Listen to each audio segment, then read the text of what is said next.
Hi everyone, my name is Judith and welcome to my channel. Thank you for watching me. In today's video, I would like to talk about this beauty over here, single, simple, 3221, and over everything what we can find on and talk about in details how this machine works, why these things are on the machine.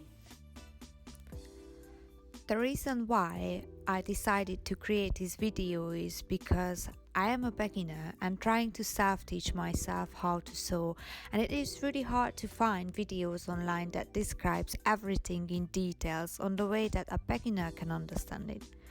For a long time this kept me away from sewing because I thought I wouldn't be able to learn and create my own clothes. But thankfully I made the right decision and started sewing not a long time ago. But on the way, I figured out that even though people have great videos on YouTube and easy to follow and learn, but people like me, newbies, need more details and explanation. So I hope that I will be able to help people like me to feel more comfortable at the beginning of a journey. I will try my best to talk about everything and give you as much details as I can.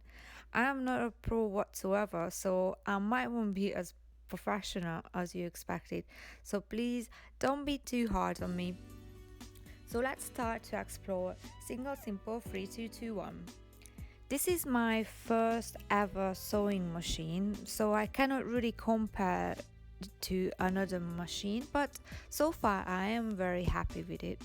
Very simple, as the name tells you as well, and one of the easiest to use sewing machine ever made, or at least that's my opinion.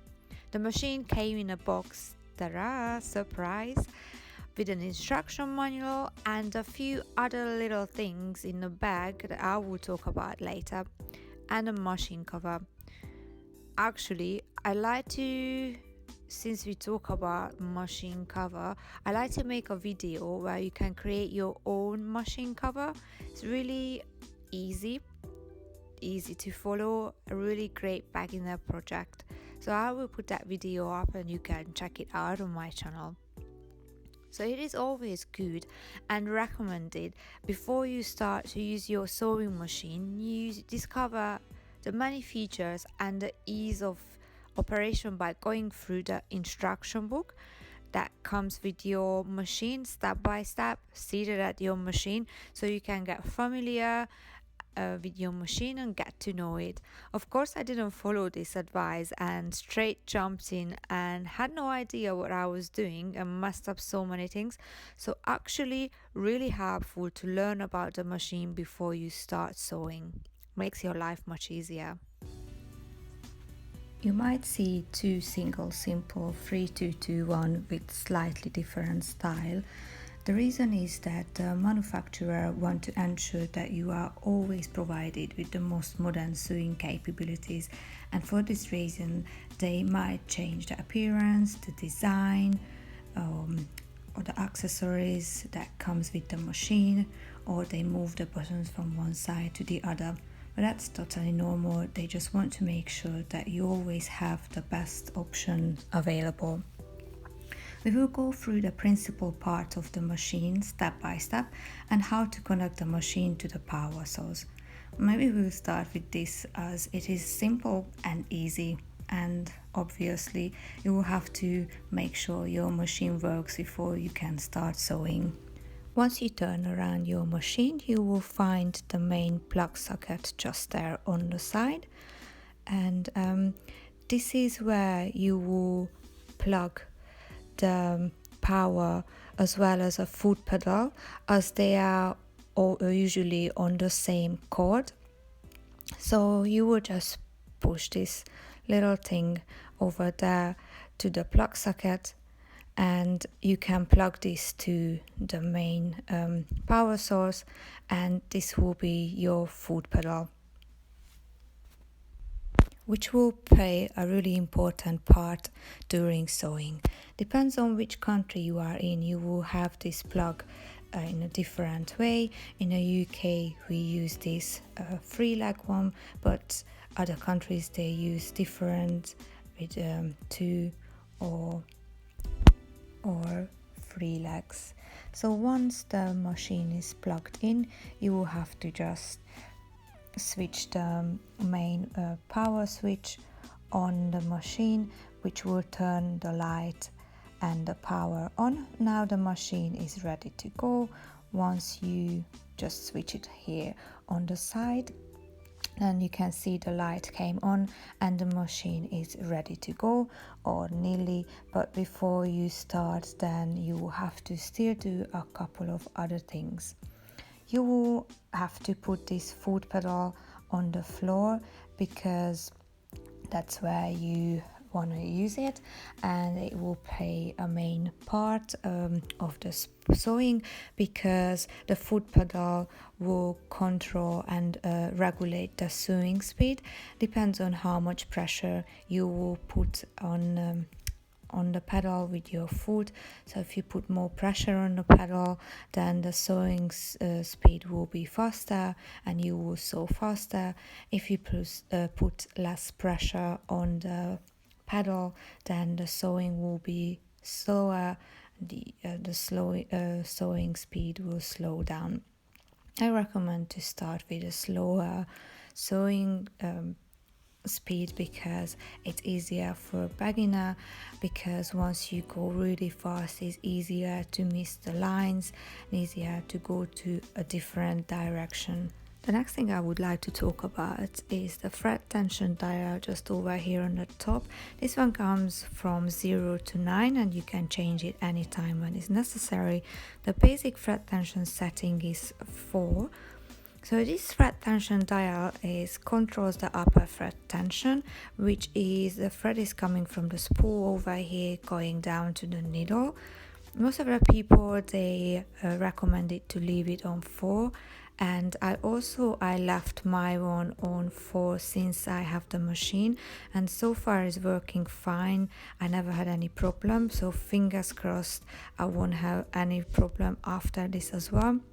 So leave it on 4, and if you have any problem then you can change it, you can increase it, turn it to a higher number, or reduce it to turn it to a lower number. It depends on of course the fabric as well you're sewing with, or the stitch function, or the thread as well that you are using.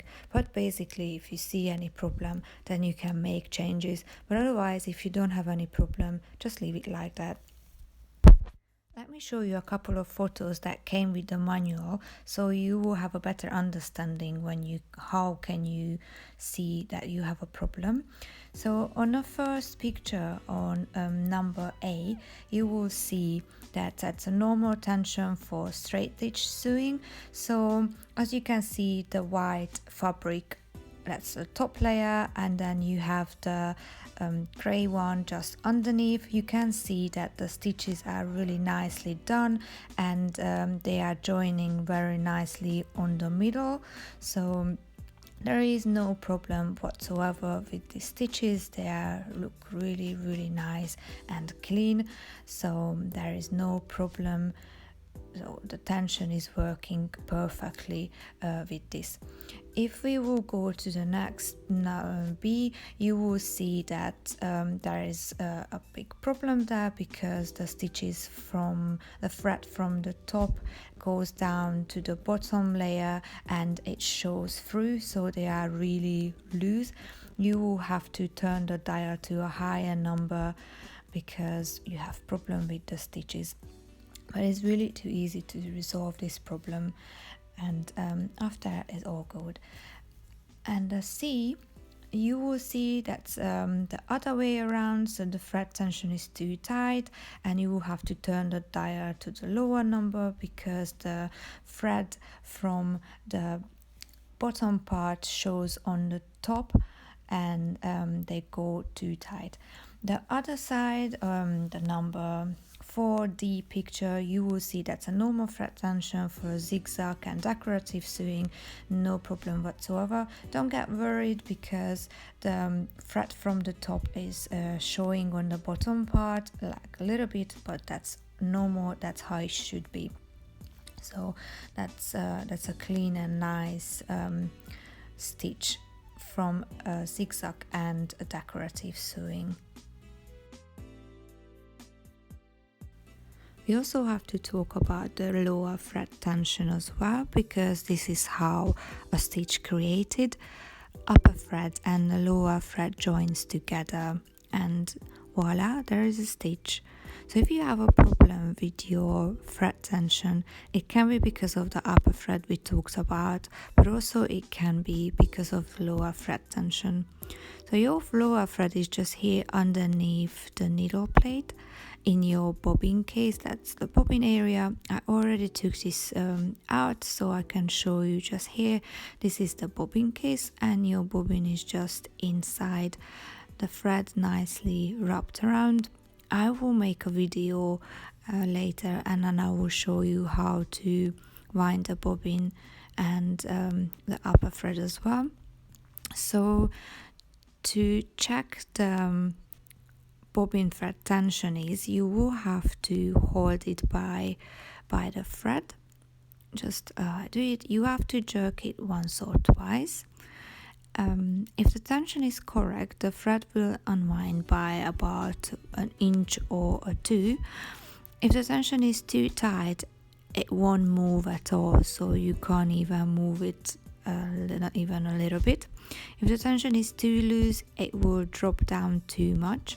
So you will see that there is a little bit of problem with it, but you can easily fix that. I will show you how. Also, I want to show you just here in a book as well. There is a picture, so maybe you can see it easier. Let me just show you. So that's how you hold it, and you can see this tiny screw there. So if you have a problem with the tension, you will have to move the screw to clockwise if you would like to make it more tighter, and anti-clockwise if you would like to make it looser because it's too tight. So just over here you can see there is the screw is, but let me just hold it with the right position, so just the other way around.